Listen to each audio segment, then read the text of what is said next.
ఒక్కసారి ఈ వీడియో చూడండి. Prime Minister Modi, why don't you take some questions from the freest press in the world? చూసారు కదా, ఇది నార్వే దేశంలో జరిగిన సంఘటన. పాపం వాళ్ళకి తెలియదు కదా, మన ప్రియతమ ప్రధానమంత్రి మోడీ గారు తను పరిపాలిస్తున్న భారతదేశంలో అంటే మన దేశంలోనే ఇంటర్వ్యూలు గాని, ప్రెస్ కాన్ఫరెన్స్లు గాని, ప్రెస్ అడ్రస్ చేయడం అనేది జరగదని వాళ్ళకి తెలియదు కదా.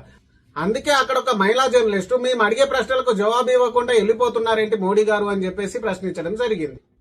మన ప్రియతమ ప్రధానమంత్రి మోడీ గారు తన 12 సంవత్సరాల సుదీర్ఘ పరిపాలనలో ఒక్కటంటే ఒక్క ప్రెస్ కాన్ఫరెన్స్ కూడా పెట్టలేదు, ఎవరికి ఇంటర్వ్యూ కూడా ఇవ్వలేదు. కేవలం ఎన్నికలు వచ్చినప్పుడు మాత్రమే యాక్టర్స్ తో ఇంటర్వ్యూలు చేస్తారు. అది ఎందుకు? వాళ్ళు జర్నలిస్టులు కాదు కాబట్టి. ఎందుకంటే జర్నలిస్టులు అయితే క్వశ్చన్లు అడుగుతారు కదా, మళ్ళీ ఆ క్వశ్చన్లకు మన దగ్గర ఆన్సర్ ఉండదు కాబట్టి ఆయన ఇంటర్వ్యూలు కేవలం యాక్టర్స్ తో మాత్రమే చేస్తారు. అది కూడా ఎందుకు చేస్తారు? ఎందుకంటే అందులో ఆయన రాసిన స్క్రిప్టే ఉంటుంది కాబట్టి.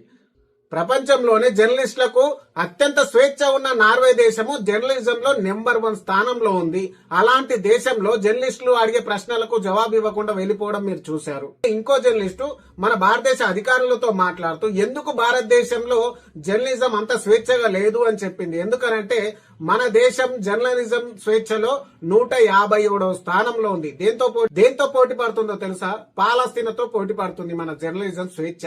ఎందుకంటే ఇక్కడంతా godi media, yellow media, Modi media, అంతా మీడియానంతా మేనేజ్మెంట్ ఉంటుంది కదా. బయట దేశాలు అలా ఉండదు కదా. వాట్సాప్ యూనివర్సిటీ బత్తాయిలు చెప్తారు కదా, వాళ్ళకు వచ్చిన ఫేక్ న్యూస్ ని పట్టుకొని ప్రపంచంలోనే భారతదేశం గొప్ప స్థానంలో ఉంది, భారతదేశాన్ని అందరు కీర్తిస్తున్నారు, మోడీ వచ్చిన తర్వాత భారతదేశం వెలిగిపోతుందని చెప్పారు కదా. ఇప్పుడు చూశారు కదా, భారతదేశ పరువు పోయింది. అక్కడ మోడీ పరువు కాదు. ఎందుకంటే భారతదేశ ప్రధానిగా వెళ్ళాడు మోడీ. దేశం క్లిష్ట పరిస్థితిలో ఉందని శుద్ధులు చెప్పిన మోడీ గారు ఇప్పుడు విదేశీ పర్యటనలో తిరుగుతున్నారు. సార్ అదంతా వృధా ఖర్చు కాదా సార్? పైగా అక్కడికి వెళ్లి మరి మన భారతదేశ పరువు తీశారు కదా. దేశ ప్రజలారా ఒక్కసారి ఆలోచించండి, ఏం జరుగుతుంది దేశంలో? అభివృద్ధి జరుగుతుందా? అరాచకం జరుగుతుందా? ఆర్థిక సంక్షోభం వైపు దేశం పరుగులేస్తుంది? ఒక్కసారి ఆలోచించండి.